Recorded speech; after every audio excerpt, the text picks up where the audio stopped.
Mathis, Sophie Cunningham's recent comments. We actually saw Cheryl and Sophie speaking at center court pregame. And yesterday, Cheryl Reeve spent a lot of time talking at length with the media about this topic. I would encourage anyone to go and listen to Cheryl Reeve's comments. Incredibly thoughtful, easy to find online. I would encourage anybody to go see Cheryl Reeve's comments.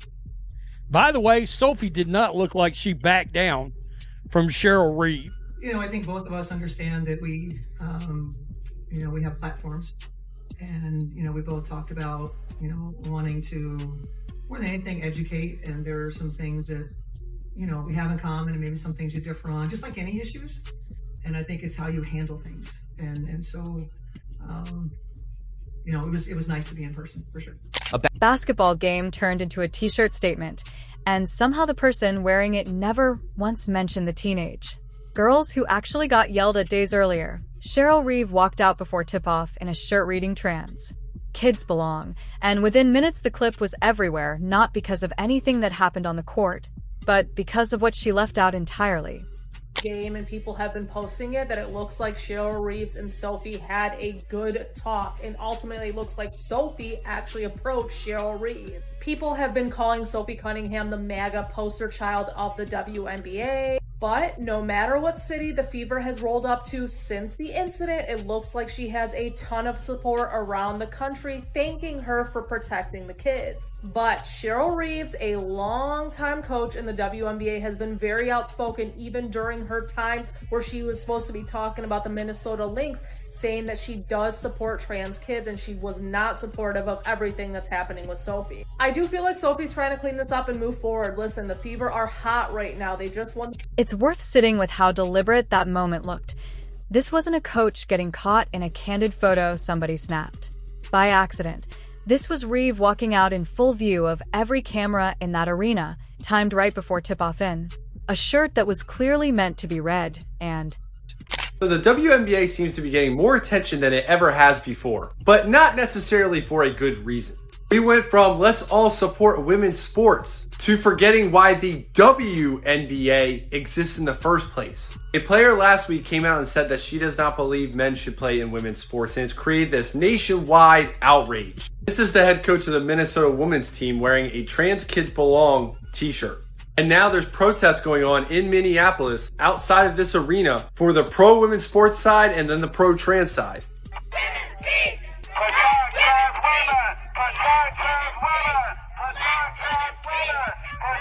So that's some of the pro-women's sports people. Let's look at the people that represent the other side.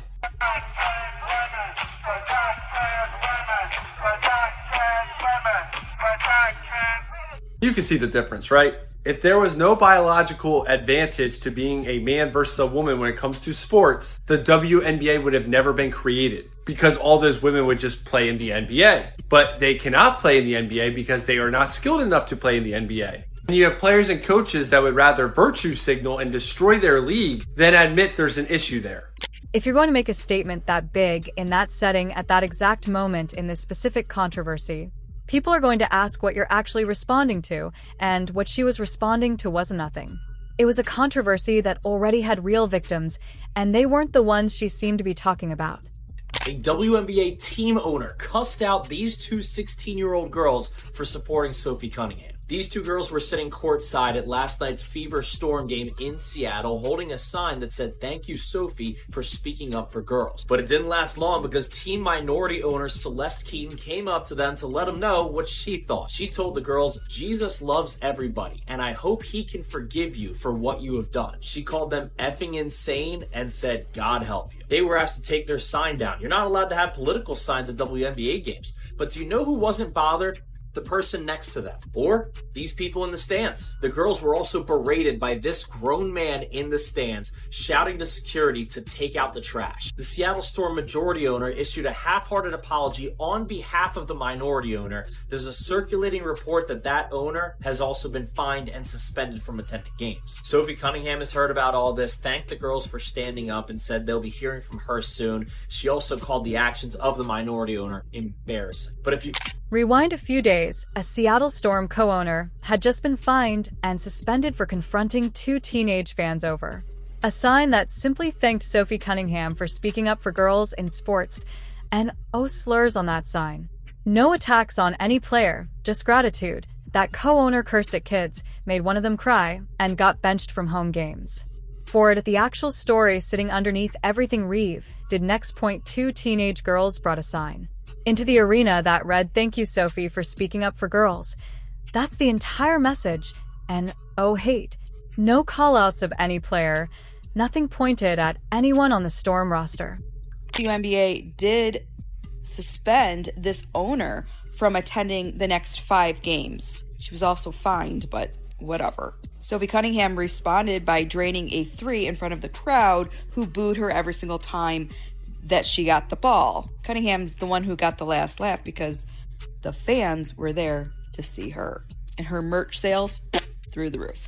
It took the league until Thursday, 2 full days after the video and testimony went public, to actually confirm any punishment. The Storm's own statement didn't even name Keaton.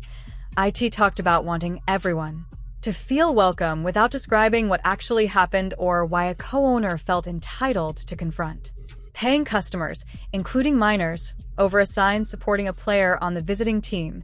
That's the environment Cheryl Reeve was stepping into when she chose her shirt for that next game.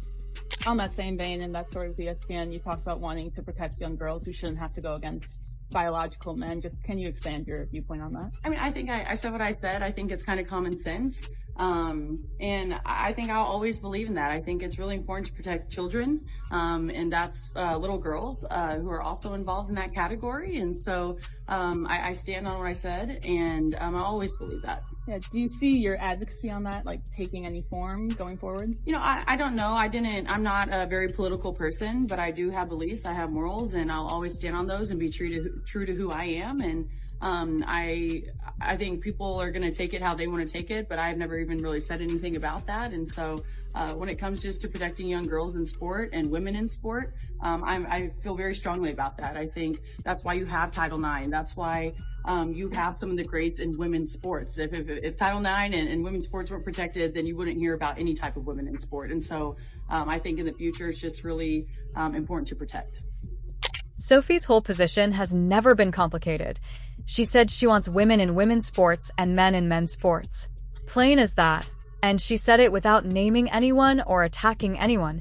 That's the sentence that set off weeks of national coverage, morning show segments, and eventually landed 2 teenagers courtside holding a sign that got them screamed at by a grown woman who owns part of the team.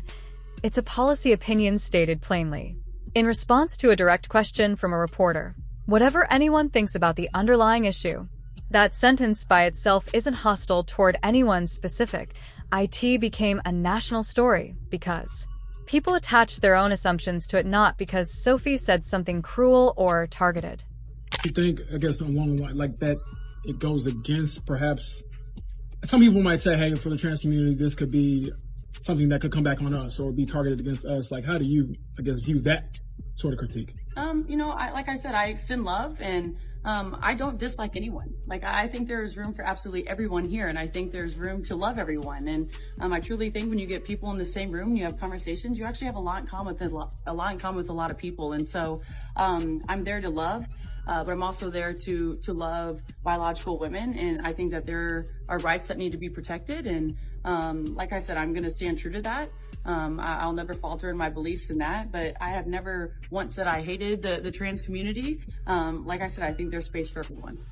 So here's the question nobody in Seattle seems to want to answer. If the actual controversy was an adult owner humiliating kids for supporting an opinion, why did Cheryl Reeve show up wearing a shirt that reframes the entire fight as being about trans kids, instead of about the kids who actually got mistreated, because those aren't the same kids, the ones who got cursed at and left in tears were teenage Sophie Cunningham fans holding a thank you sign Reeve's shirt doesn't mention. Them once that IT doesn't reference the co-owner who caused the whole mess. IT doesn't reference the suspension, the fine, or the apology the Storm eventually had to issue.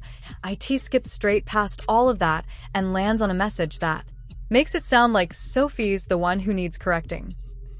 I think both of us understand that we have platforms, and we both talked about wanting to, more than anything, educate. And there are some things that we have in common, and maybe some things you differ on, just like any issues.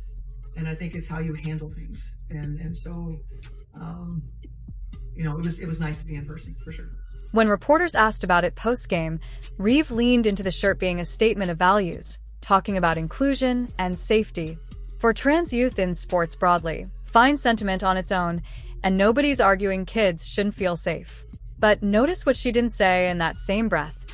She didn't say a single word about the two girls who got humiliated by her own league's ownership just days before. Not a mention, not a nod, nothing. Think about how easy it would have been to say both things at once. She could have said something like, every kid deserves to feel safe at a game, and that includes the two girls who got cursed at last week over a sign. That sentence exists, not an accident, if you're going to wear a shirt making a public statement about kids belonging in.